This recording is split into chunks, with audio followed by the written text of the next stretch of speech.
Psalm 90, verse 10. We live about 70 years, or if we are strong, 80 years. But most of them are filled with hard work and pain. Then suddenly the years are gone and we fly away.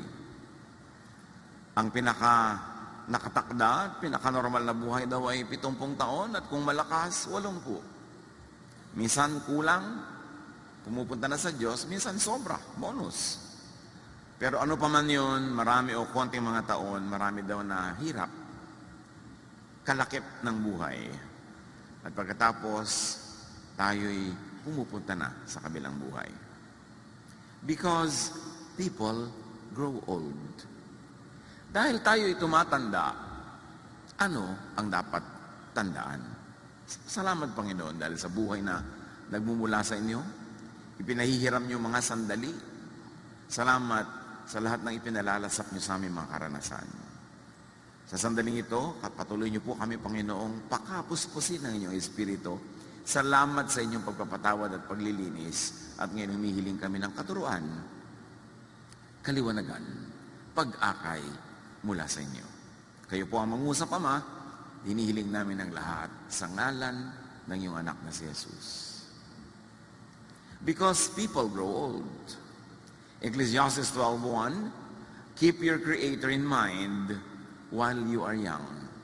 Habang maaga, habang bata pa, isa-isip na ang Panginoong lumikha sa atin.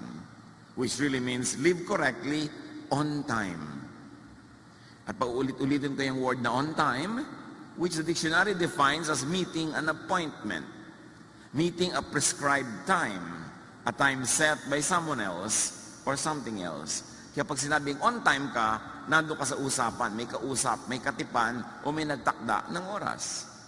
Live correctly on time sa itinakda ng Diyos as early as possible. Tama na agad sa simula para ma-enjoy sa mahabang panahon ang tamang pamumuhay. Hindi kung kailan matanda na tsaka palang itatama. Napakarami ng dalang pasanin na bunga ng mga kamalian. And live correctly in time. Tanda ko yung turo sa amin ng English teacher namin nung high school, ni Dr. Arsenia Lagasca. Dinefine niya yung on time at in time. In time naman means early enough. Not too early, not too late. Tama lang, bagay pa rin, pwede pa, at pwede na.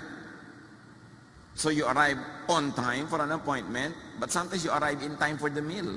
Na tiyempo, tama-tama, pwede, kahit hindi yun appointment. And you live correctly not only on time, but also in time, whenever possible. Tuwing pwede, kung pwede na at pwede pa, live correctly. In fact, because people grow old, live correctly now, all the time. Bakit? Kasi ang itinatanim, inaani. Ano bang ibig sabihin ng godly life? Marami. Pero sa ating purposes today na may kinalaman sa pagtanda, magtanim ka ng kailangan mong anihin.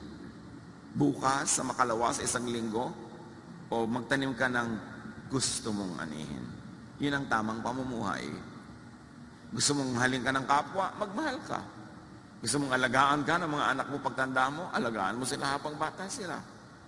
Gusto mong umani ng maraming mga makakain, magtanim ka ng pagkain, or equivalent nun, sa practical na buhay.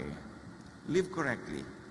Mula pinakaunang araw na meron tayong isip hanggang dumilim ng ating isip o sa makabilang buhay and all the points in between. So if you cannot live correctly on time, at least be in time. Yung pwede pa, abot pa, pwede pang may anihin kahit may edad na. Ecclesiastes 12:1, in years to come, you will be burdened down with troubles and say, I don't enjoy life anymore. Darating daw yan sa panahon ng tao na sasabihin, hindi na ako enjoy sa buhay. Lalo na kung may nararamdaman, lalo na kung malungkot, lalo na kung kapos. So enjoy life on time. Kasi dumarating yung panahon, hindi mo na pwedeng ma-enjoy. Tapos na yung appointment mo with enjoyment. May mga enjoyment na may ka-appointment ka. May ka-appointment ka na mag-enjoy sa ganung panahon, sa ganung oras, keep that appointment. Huwag ka maging huli. But, kung sakasakali man na nagmintis, dumaplis, enjoy life in time. Marami namang pwede pa eh. O, pwede na. And enjoy life all the time.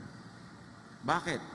70 years lang daw binigay sa atin. Kung malusog ka, 80. Kung sobrang may bonus, lumalampas pa doon. Pero kung minsan, hindi ka lagi malusog paglampas doon. Minsan naman, 7 pa lang. Sa kabilang buhay na. So, hindi mo dapat ipaghintay. Dapat you enjoy life all the time.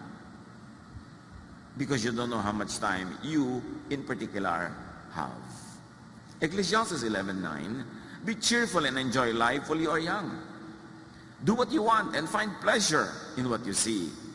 But don't forget that God will judge you for everything you do. Ibig sabihin lang, enjoyin mo, pero may hangganan yan, may tasa, merong limit. Huwag kang lalampas sa tama dahil hindi na rin yun enjoyable. Meron na yun na pangit na bunga. And when Ecclesiastes says God will judge you, hindi lang yung negative na paparusahan ka pa nagkamali ka, kundi tatanungin ka rin ng Diyos. Sinulit mo ba ang buhay mo? May judgment din nun. May panahong dapat ka mag-enjoy, hindi ka nag-enjoy, sinayang mo yung bigay ko sa iyo na lakas, yung kakayahan mag-enjoy, bakit sinayang mo ang gift ko? At katulad doon, sa binigyan ng mga iba't ibang dami ng kayamanan para gamitin nila, yung mga hindi niya na parami yung ibigay sa kanya, binawi. Hindi lang tayo binibigyan ng Diyos ng oras sa mundo para magtrabaho na magtrabaho at maglingkod na maglingkod. Bagamat kasama yon, pero meron din kasama yon na space and time for enjoyment. And we will also be accountable to God pag hindi tayo nag-enjoy. Marami kasi kumisang misrepresentation ng religion na puro tiis dito, sa langit ka bumawi. Imbento ng tao yung katuruan na yun. Pero ang Diyos, ang gusto niya ang mga tao mag-enjoy. Kaya tinuruan tayo ni Jesus na makilala ang Ama na gusto niya tayo mag-enjoy sa buhay. To the point na ang unang miracle ni Jesus ay lumikha ng alak mula sa tubig just to extend a party that would have abruptly ended because there was no more wine. Kilala ba natin ang Diyos sa paraan ng pagpapakilala ni Jesus? Ecclesiastes 9:9, enjoy life with your wife, or of course with your husband, whom you love all the days of this life that God has given you. Which really means don't waste time. And part of that is share time with people that you love and people who love you. Because by sharing good moments with people you love or people who love you, you not only enjoy that time, but you also multiply it.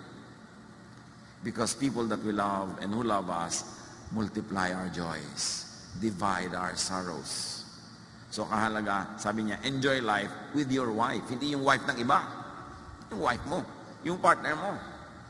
For this is your lot in life and in your toilsome labor under the sun.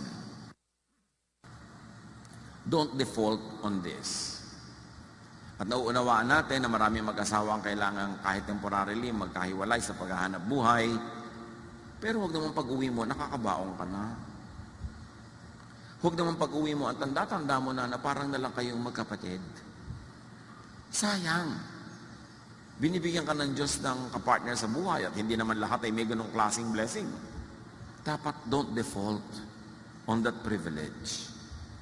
Dapat huwag masyadong mahaba ang oras na magkahiwalay sa pagtatrabaho kasi ang pera, hindi mauubos ang pangangailangan dyan. Una, maghihiwalay kayo para lang makabayad sa mga utang. Mamaya, para naman makabili ng kaprasong lote. Siyempre, pagkatapos kailangan lagyan ng bahay. At siyempre, liba nilang napakarami mong pera, doon ka na makakabili sa mga angono, pililya, sa mga maragundon. Kasi medyo malayo-layo na yun. Doon mura-mura. Bakit mahal na rin doon. So ngayon, ano mangyayari? Kailangan mo ng kotse. So pagkatapos, by then, mag-aaral ang mga anak hanggang mag-college. Pag-uwi mo, hukluban ka na. Mabuti kung magkasama kayo. Kung hindi, sayang. Sabi ng Bible, enjoy life with your partner. Ipaglaban yun. Huwag laging puro pera lang. Dapat alam natin kung hanggang saan ang pwedeng ipaghiwalay natin dahil sa pera at hanggang saan ang tama na yan dahil dapat magkasama naman. At yan ay sa lahat ng uri na magkasama, magkakapatid, magkakaibigan.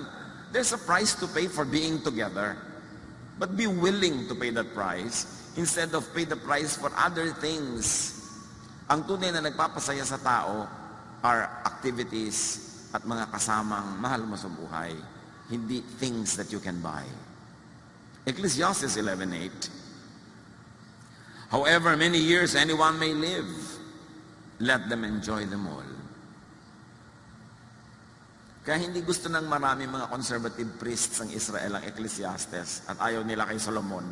Kasi si Solomon, among the teachers in the Old Testament, isa siya sa konting nagtuturo ng itinuturo rin ni Jesus. That you must enjoy life because it's a gift from God.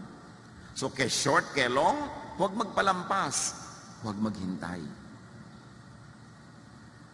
Kaya kuminsan ako rin ay medyo naawa sa mga kababayan natin, mga OFW, nasa abroad. Ang lahat ng kinikita halos ipadala sa pamilya. Magbubukas ng isang sardinas.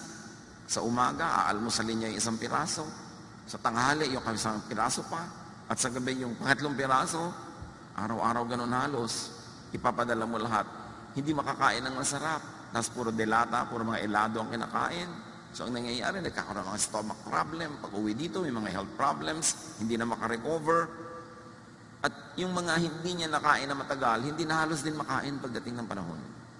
Kaya dapat meron ka ring isineset aside na hindi balik kahit magpapadala ako sa pamilya, kahit nagpapaaral ko mga anak. There are moments na papasarapin ko naman yung pagkain ko. Hindi ako lagi magtitipid at magtitiis. Kasi nga, nagtitiktak ang orasan, hindi mo alam kung kailan ka sa kabilang buhay, kung ma-enjoy mo pa ba yung nakalaan ng Diyos na dapat mong ma-enjoy. Kaya sabi sa Ecclesiastes 11:8, but let them remember the days of darkness, for there will be many. So kung hindi naman yung dark ngayon, yung araw na to, huwag mo nang gawing dark. Enjoyin mo na yung kanyang kagandahan. Kasi may mga araw na hindi mo maiiwasang, hindi talaga kagandahan ng mga magaganap. So habang wala yun, enjoy whatever is available to enjoy today. Ecclesiastes 12:2, someday the light of the sun and the moon and the stars will all seem dim to you. Tatanda ka, lalabo ang iyong mata. So enjoy the sights on time, in time, all the time. Lalabo daw ang mata, kaya kailangan habang nakakabasa ka, magbasa ka, nakakapanood ka, manood ka, nakakakita ka, tumingin. Kaya nga kuminsan, lagi natin pinapayahon yung mga sobrang mahilig mag-selfie, gagastos ng maraming pera, pupunta sa mga magagandang lugar, hindi naman nila actually natitingnan yung lugar. Kasi busy-busy sila magpa-picture na magpa-picture. So pag tumingin ka sa mga travel picture nila, hindi mo naman nakita yung lugar, sila ang nakita mo. Sayang, nagpunta ka pa doon, dapat yun. Hindi ka nagtitake ng picture, o mag-take ka ng konti, pero manahimik ka, tingnan mo, titigan mo, kasi baka hindi ka na bumalik doon ulit. Iba naman siyempre, pag personal mo nakikita, kesa nakikita mo lang sa Facebook. Ecclesiastes 12:2, rain clouds will remain over your head pagdating ng araw. So habang maaga, go out. Kasi uulan at uulan, darating yung mga panahon na hindi pwede. Be out. Live your life. Live your truth. Enjoy your life. Kasi hindi mo alam kung kailan yung deadline ng earthly life mo. Ecclesiastes 12:3, your body will grow feeble, your teeth will decay, and your eyesight will fail. Hihina ang mga kasukasuan, maglalaglagan ang mga ngipin, lalabo ang mata, therefore be active habang kaya. Kung pwede na, active na. Kung pwede pa, active pa rin. All the time. Because you have all the time to be old. If you'd be given many, many years. Huwag ipaghintay. Dapat everyday mayroon kang konting bakasyon kahit ilang minuto. Bakasyon from others. Yung matahimik naman yung tenga mo sa bunganga ng kasama mo. Wala, meron ka ilang minuto man lang na everyday na ganun. Huwag mo ipaghintay ng after 1 year tsaka ako magbabakasyon. Kasi baka mamaya, bawian ka na ng buhay, hindi na dumating yun. So meron ka dapat ine-enjoy na kahit konti lang na pagkain everyday, hindi magtitiis ka, next month na ang kain. May konti kang iniaagaw. May konti kang time to enjoy, to relax, every day. Because the Lord's blessing is new every morning. You must not allocate the blessings for today para bukas. Gamitin mo ngayon. And you must not borrow tomorrow's blessings para naman splurge mo today. May panahon, kaya nga dapat on time. Ecclesiastes 12:4, the noisy grinding of grain will be shut out by your deaf ears.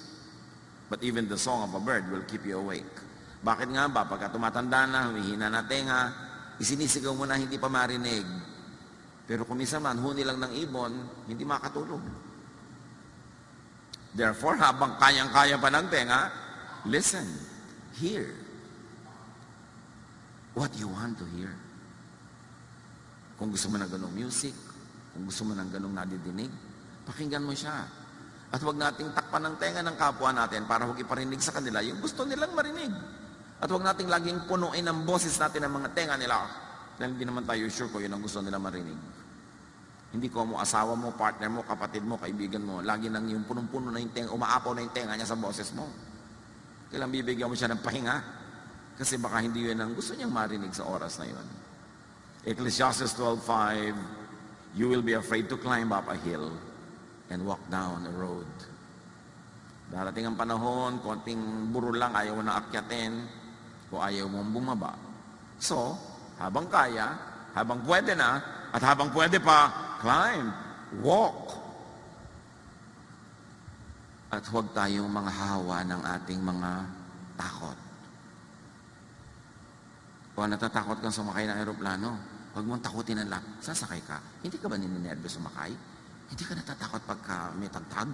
Hindi ka ba naiisip na may crash kahapon? Yung ganun. Yung mga takot mo, sarilinin mo na lang. Huwag mong takutin ang iba. Kasi ikaw nga, kinukulong ng takot mo eh. Di ba? Nakakadena ka, nakakulong ka dahil takot ka. Tapos gusto mo ikadenad yung iba. So, huwag kang manghawa ng fears. In fact, set people free from fears. Ecclesiastes 12:5 and 7, your hair will turn as white as almond blossoms. You will feel lifeless and drag along like an old grasshopper. Huwag naman kayo ma-depress sa mga binabasa natin, ha? Kasi hindi depression ang goal nito. Kundi ma-realize mong darating yon, so bago dumating yon, dapat samantalahin mo ng panahon. At pag dumating na yon, tanggapin mo. We each go to our eternal home, and the streets are filled with those who mourn. So our bodies return to the earth, and the life-giving breath returns to God. Yun ang good news. Igugupo ang katawan mo, huhina, para bumalik sa lupa. Pero may namang good news yan eh. Yung spirito mo naman, babalik sa Diyos. Tiyakin mo lang bago mo isole yung katawan mo sa lupa, sulit. Hindi mo nagamit yung katawan mo dahil puro espiritu lang inisip mo. Puro sa kabilang buhay, nandito ka pa. Pag nandito ka, nandito ka. Pag sumakabilang buhay ka, sumakabilang buhay ka. Heaven can wait. And you have all the time for eternal life. And it is so long. So dapat yung buhay dito, buhayin. Because you will not be in your body again. You will not have your physical body for long. You will not always be physical. Because a time will come when you will just be a spirit. So live in the body all the time. Basta pwede na at hanggang pwede pa. Kaya on time and in time. In other words, get physical. Sobrang dinidemonize sa mga religious people yung to get physical.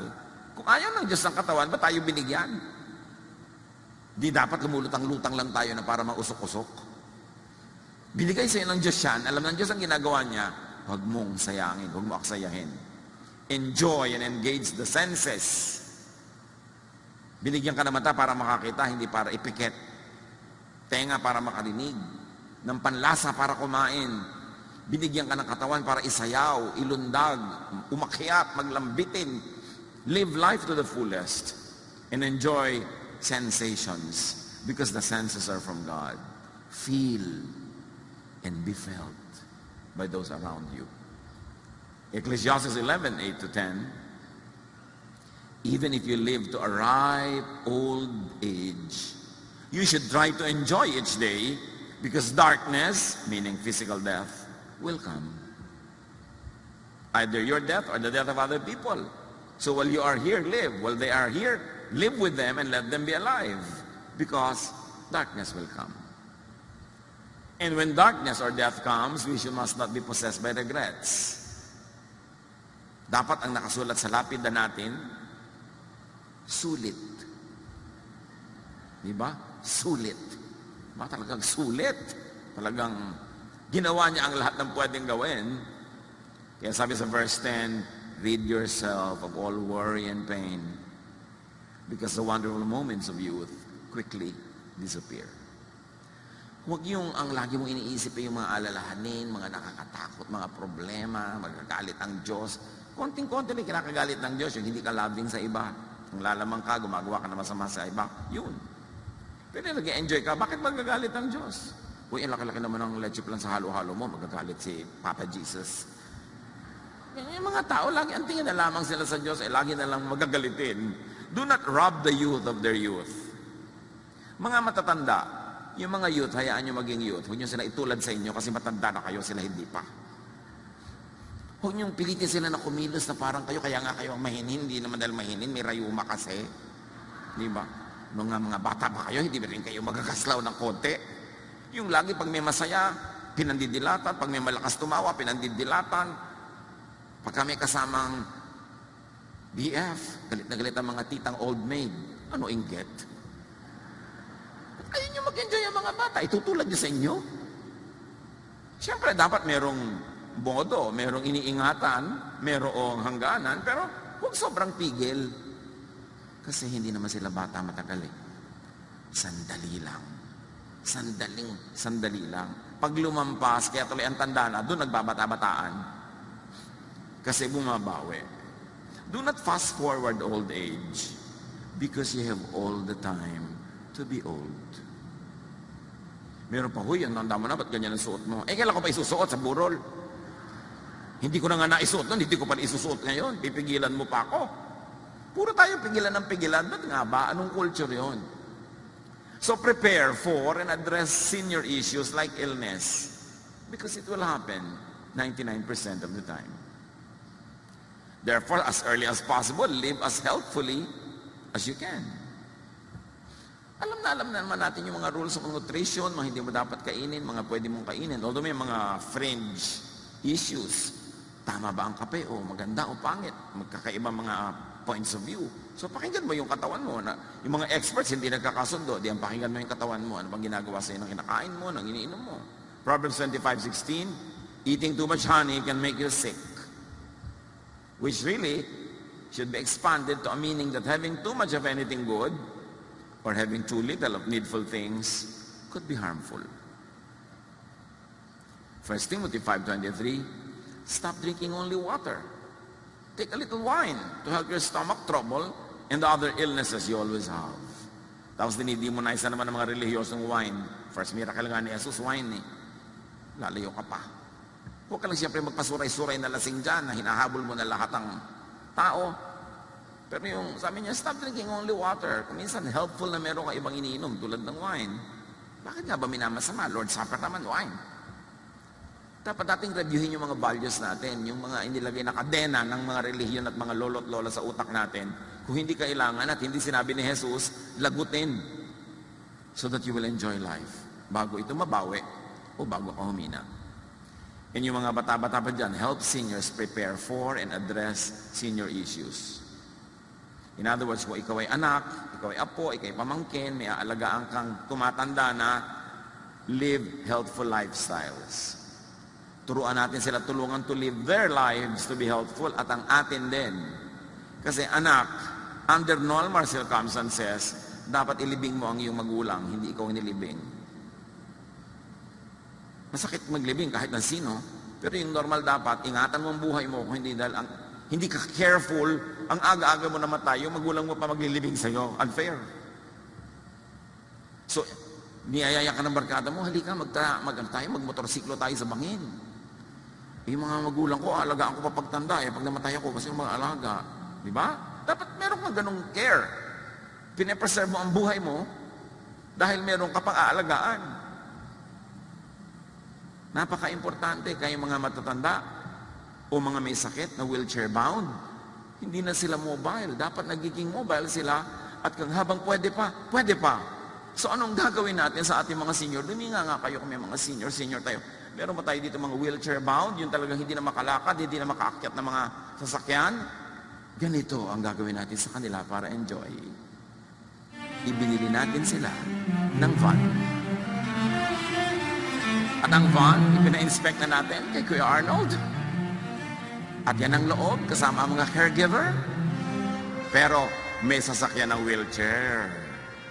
Kung nahihirapan na matatanda natin na umakyat manaog ng mga sasakyan, yung wheelchair nila, sasakay dyan at doon na sila isasakay. Ipinapaayos na natin, binayaran na natin yan para sa ating mga seniors at para sa mga hindi senior na wheelchair bound. Ngayon, kung ang lalakas nyo, magpapasyal kayo sa Tagaytay, mag-bus kayo.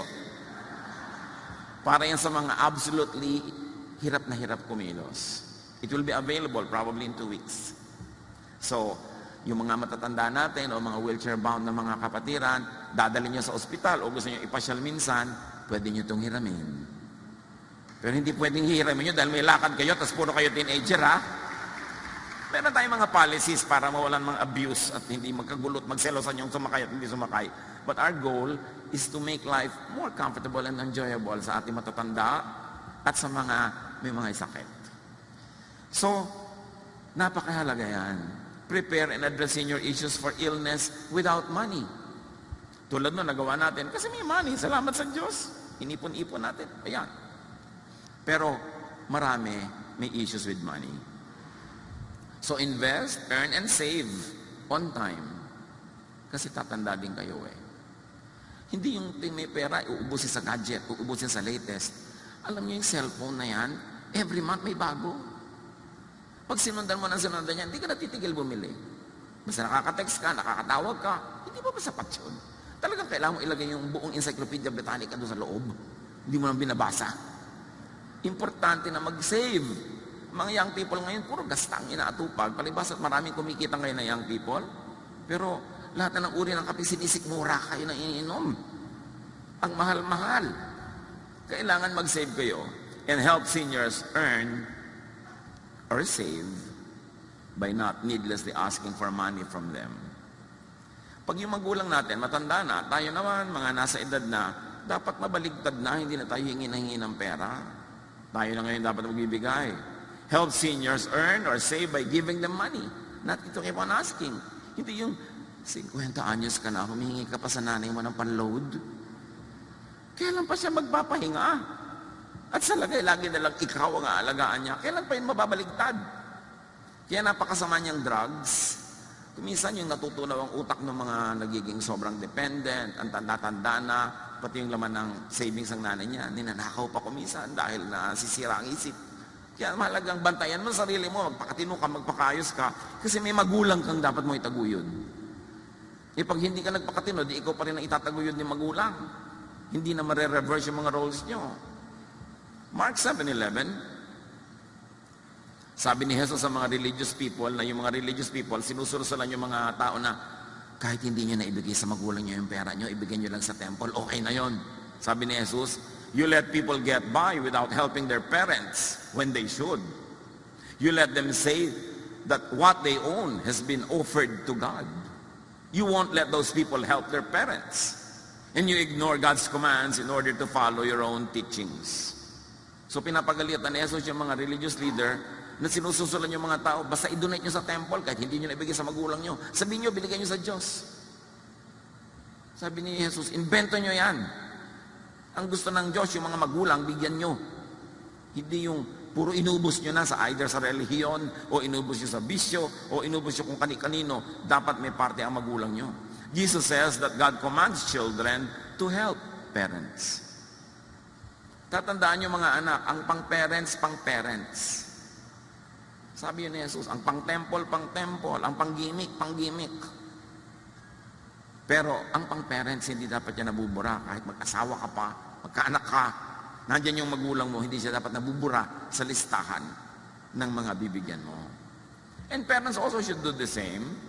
Kasi may mga magulang naman na hindi naman nagiging mabuting magulang. Yung pera nila, pang kanila lang. Hindi nila buhayin yung mga anak nila. Inuubos sila sa sarili nilang mga lakad, sarili mga bisyo. Ang sabi ng 2 Corinthians 12:14, children should not have to save enough for their parents, but parents for their children. Yan ay sa mga bata pang children, ha? Sabi, bata pa ang mga anak, hindi kailangan sila ang bumuhay sa magulang. Dapat magulang ang bumuhay sa kanila. Pero pag tumanda na yung mga magulang at may edad na yung mga anak, baligtad naman, sila naman ang bubuhay sa magulang nila. You exchange places. You reverse roles.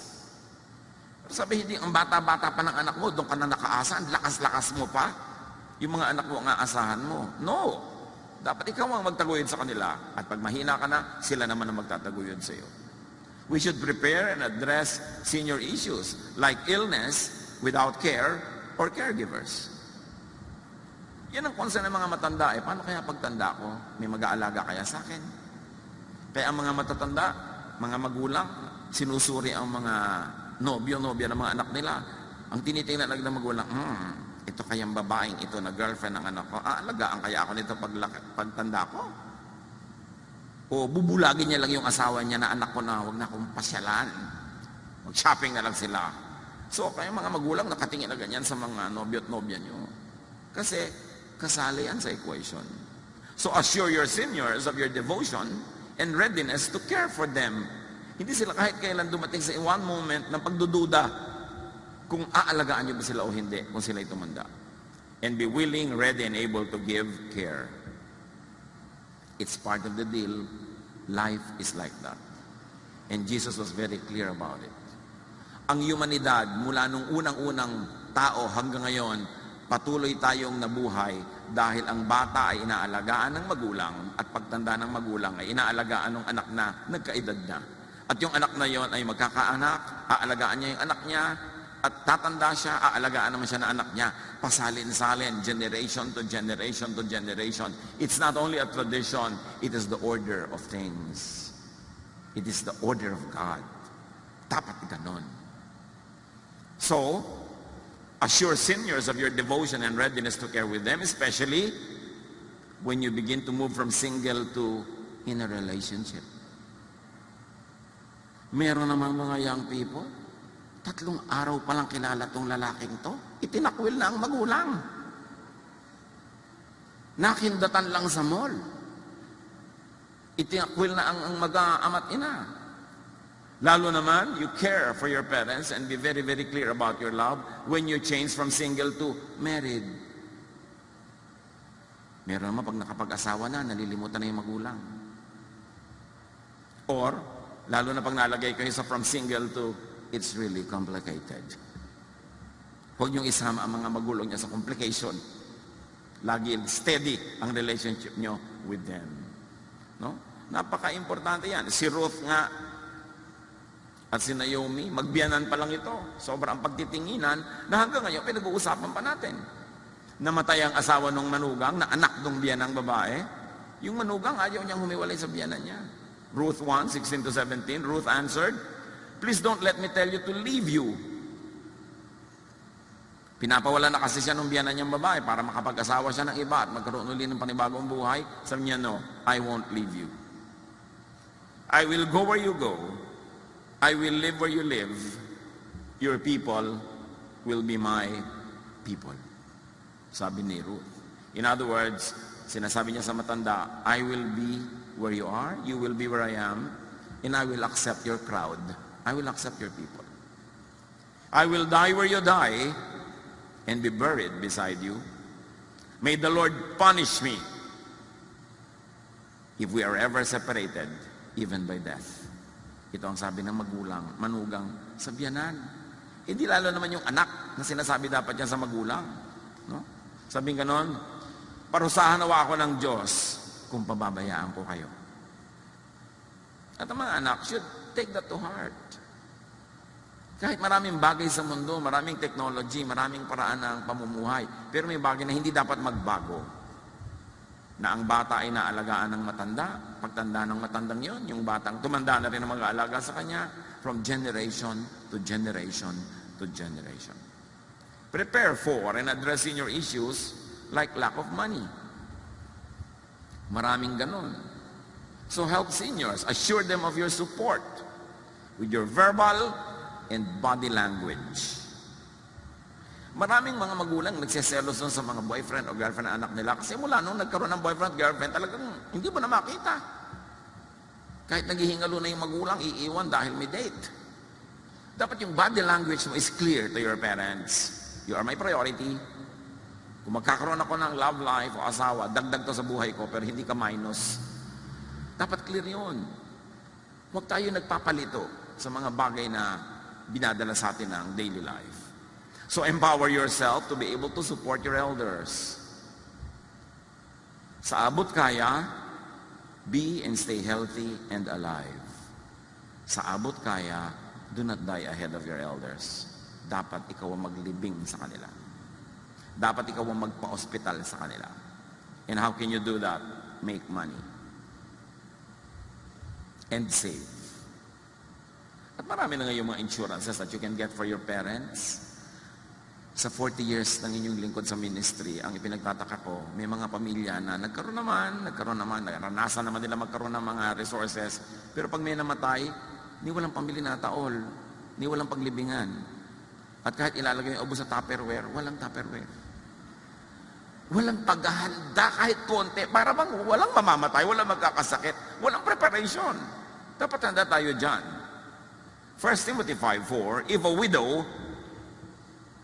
has children or grandchildren, o sabihin na natin, if any elder, may mga itinataguyod siya mga bata, they should learn to serve God by taking care of her, as she once took care of them. This is what God wants them to do. Pag daw merong matanda, lalo't na namatay na yung partner niya, di nag-iisa na siya, malungkot na siya, wala man lang kumakamot ang likod niya.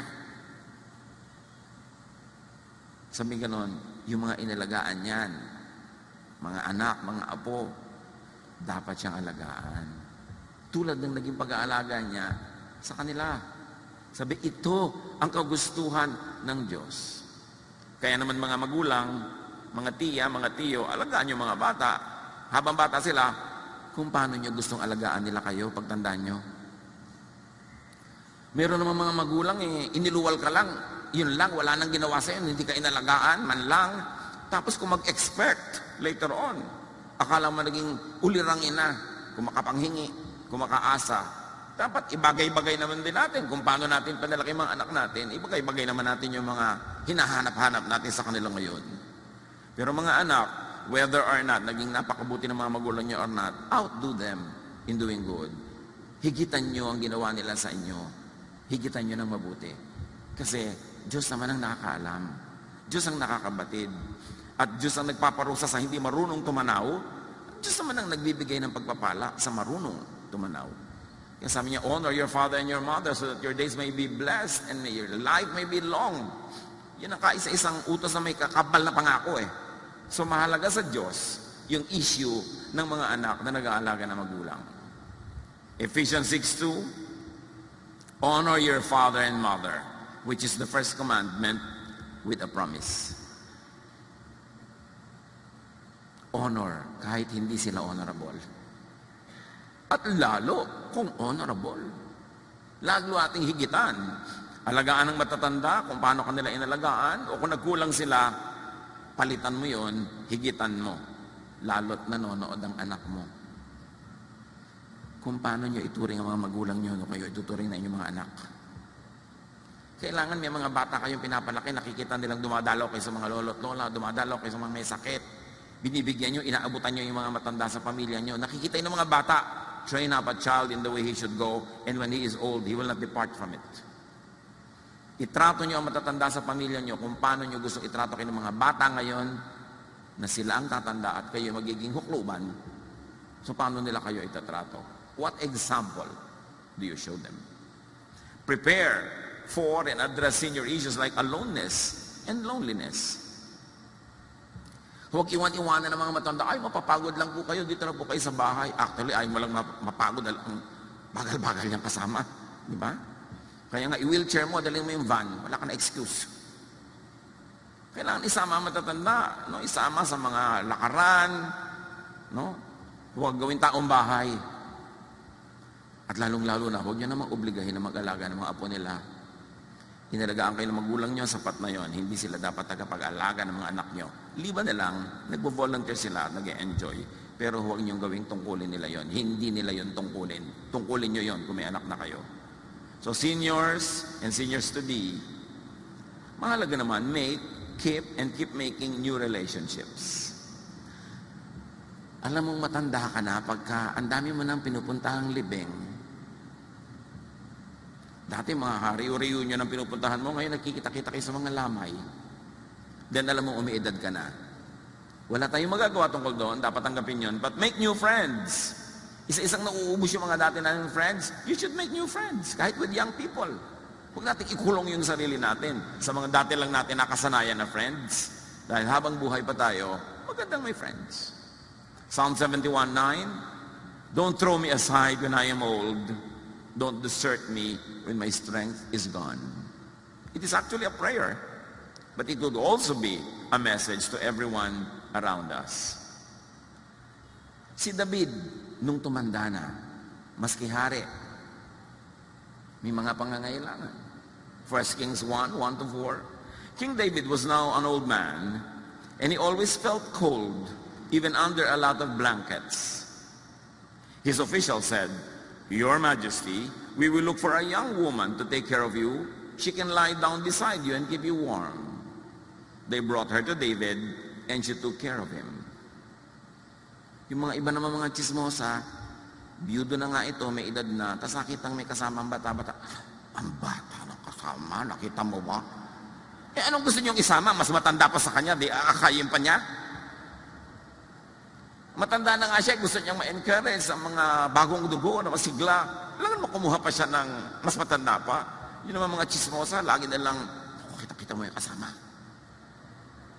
Yan ang mga killjoy sa buhay, no? Mga malulupit ang dila. Alam niyo ang napakalupit ng chismis? Pag chismosa kayo, dahil niyo si Hitler. Sa dami ng mga sinusugatan at mga pinapatay. Yung tao, hindi mo alam kung anong problema pinagdaanan. Ba't buhay pa siya ngayon? Paano siya nag-survive? Tapos nag-enjoy siya ngayon, mamasamain mo na. Hindi mo naman alam ang buong buhay niya eh. Hindi mo alam ang background. Ano niya, napakarami natin hindi alam para tayo manghusga. We don't know. Kung minsan makikita mo, merong isang tao, uy, bakit naman yung tao na yan, maluwag sa buhay, yung mga kapatid niya, ang hihirap, di mo malang tulungan. Anong malay niyo kung naghihirap na nga siya katutulong? Anong malay niyo kung wala ka kwenta-kwentang tulungan yung mga kapatid niya? Who do you judge? You don't know. But people are only just trying to survive. People are trying to make sense of life. And people are trying to make the most out of the little that there is. So help by assuring seniors of your presence, by providing seniors with your presence. O kung hindi nyo sinasamahan ang mga nanay nyo, mga tatay nyo, ibilin nyo ng kasama. Ikuha nyo ng caregiver. Sabihin nyo, nanay, manood po kayo ng sine, libre naman ng senior, o etong kasama nyo, ilibre nyo na rin. Pag nilibre ko na, hindi ko kayo pwedeng samahan, pero eto, ganon. Pero huwag nyo silang bulukin sa bahay. John 21:18, I tell you for certain that when you were a young man, you dressed yourself and went wherever you wanted to go. But when you are old, you will hold out your hands, then others will wrap your belt around you and lead you where you don't want to go. So dapat hindi ganun ang mangyari. Kahit matanda na siya, kahit kayong gagastos, respect their wishes. Kung anong gusto nilang puntahan, sino gusto nilang kasama. Address senior issues like concern for the vulnerability and helplessness of their loved ones. Nakakakita ba kayo ng mga pelikula na mamamatay na yung matanda, naghihingalo na, nalalagot ang hininga, sasabihin, teka, alagaan yung kapatid nyo. O magbibilin. Kasi concern ng isang matanda, yung iba niyang mahal sa buhay na talunan sa buhay, mga dehado. So, i-assure nyo sila sa abot ng inyong kaya na yung mahal nila na maiiwan, mamahalin nyo rin in their place. Tatangkilik nyo rin para tahimik sila. Genesis 37:3, Jacob loved Joseph more than he did any of his other sons because Joseph was born after Jacob was very old. So in other words, mas minahal nitong magulang yung anak na yun kasi ang tanda na niya nung isinilang si Joseph.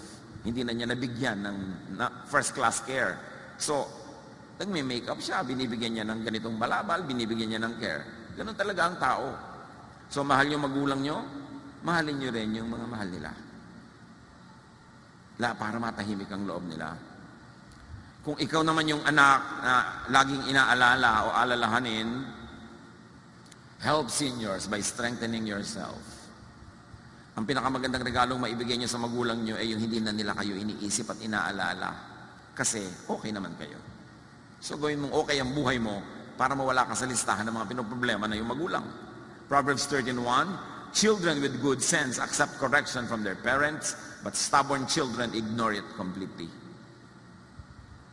Nagwawalda sila ng buhay na later on naman magulang nila ang nagsasuffer. Proverbs 28:7, you disgrace your parents and you make them worry if you make friends with worthless nobodies. Kaya concern ng mga magulang kung sinong kaibigan mo, sinong kasama mo. Kasi kung pahamak yung mga yan, mapapahamak ka. Kung mabuti sila, mapapabuti ka. So huwag ka dapat na-o-offend yung mga magulang mo. Minsan, sinusukat at sinusuri yung mga kaibigan mo. Yun lang interest mo ang kanilang nasa isip niyan. Proverbs 29:3, if you love wisdom, your parents will be glad. But chasing after bad women or men will cost you and your parents everything. Your choice of jowa will directly affect your parents. So isip-isipin niyo kung sino yung jowa. Sabi ng matatanda, ano ba yung jowa? Nabibili po yun sa grocery. Ipagtanong nyo. Proverbs 28:24, if you cheat your parents and don't think it's wrong, you are a common thief. Sabi ni Jesus, give to Caesar what is Caesar's. Extend it. Give to nanay what is nanay's. And to boyfriend what is boyfriend's. Huwag nyo inaalis ang magulang nyo sa equation kahit sino man ang pumasok at lumabas sa buhay nyo. Kasi permanent ang relasyon nyo sa inyong magulang. Sa inyong mga sweetheart, hindi pa nga lagi Pahalagahan yun. Help seniors by assuring them of your willingness and ability to help those they care about. 1 Timothy 5:8, people who don't take care of their relatives, and especially their own families, have given up their faith. They are worse than someone who doesn't have faith in the Lord. Sino doong mas masahol pa sa walang pananalig sa Diyos? Yung pinapabayaan ang sariling pamilya. Seniors naman, siyempre, behave. Encourage the young people in your family to be very helpful and kind to you by behaving. Huwag umabuso. Yung iba naman, abuso na. Alam niyo naman na swelduhan lang yung anak niyo. Kahit hindi pa 15 o katapusan, hingi na kayo ng hingi na kung ano-ano. Ano siya? Magician. So dapat igalang din natin yung limitasyon ng ating mga anak. Huwag yung nagpapa-baby-baby tayo sobra na nagkakalubog-lubog na sila sa utang. Dapat lumagay sa lugar ang lahat. Tama ang kilos ng anak, tama ang kilos ng magulang, tama ang kilos ng mga biyanan, ng mga manugang. Yun ang peace on earth. And prepare and address your issues like death and afterlife. Prepare for yours and prepare for your parents, your elders' departure, their graduation. Mahalaga yun.